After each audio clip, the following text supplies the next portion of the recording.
King Midas's Golden Touch, an ancient Greek myth as told by Charlotte Craft. Many years ago, there lived a king named Midas. King Midas had one little daughter, whose name was Marigold. The king was very, very rich. It was said that he had more gold than any other king in the world. One room of his great castle was almost filled with yellow gold pieces.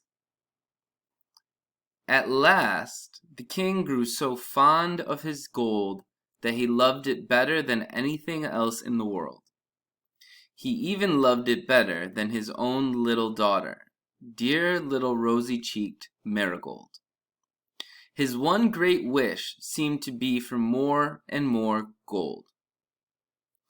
One day, while he was in his gold room counting his money, a beautiful fairy boy stood before him. The boy's face shone with a wonderful light, and he had wings on his cap and wings on his feet. In his hand he carried a strange-looking wand, and the wand also had wings. "Midas, you are the richest man in the world," said the fairy.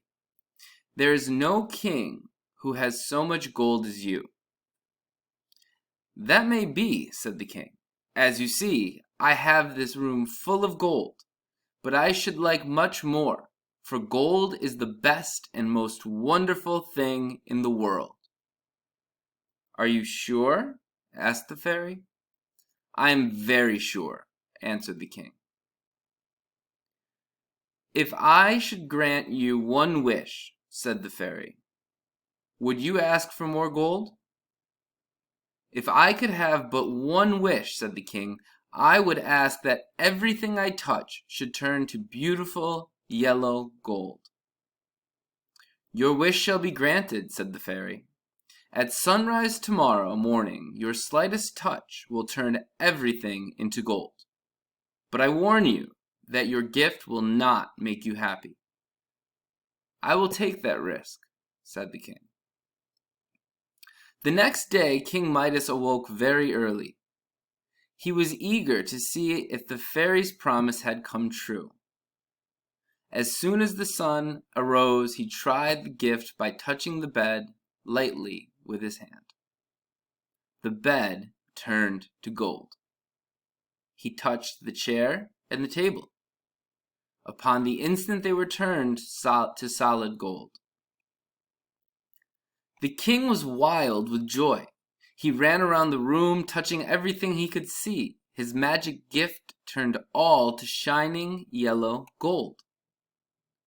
The king soon felt hungry and went down to eat his breakfast. Now a strange thing happened. When he raised a glass of clear, cold water to drink, it became solid gold. Not a drop of water could pass his lips. The bread turned to gold under his fingers. The meat was hard and yellow and shiny. Not a thing could he get to eat. All was gold, gold, gold. His little daughter came running in from the garden. Of all living creatures, she was the dearest to him. He touched her with his lips. At once the little girl was changed to a golden statue. A great fear crept into the king's heart, sweeping all the joy out of his life.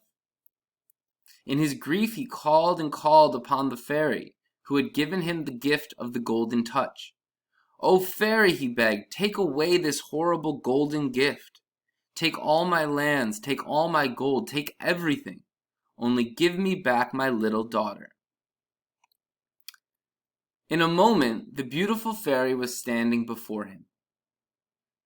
"Do you still think that gold is the greatest thing in the world?" asked the fairy. "No, no," cried the king. "I hate the very sight of the yellow stuff." "Are you sure that you no longer wish the golden touch?" asked the fairy. "I have learned my lesson," said the king. "I no longer think gold the greatest thing in the world." "Very well," said the fairy. "Take this pitcher to the spring in the garden and fill it with water. Then Sprinkle those things which you have touched and turn to gold." The king took the pitcher and rushed to the spring.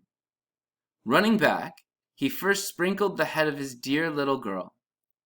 Instantly she became his own darling marigold again and gave him a kiss.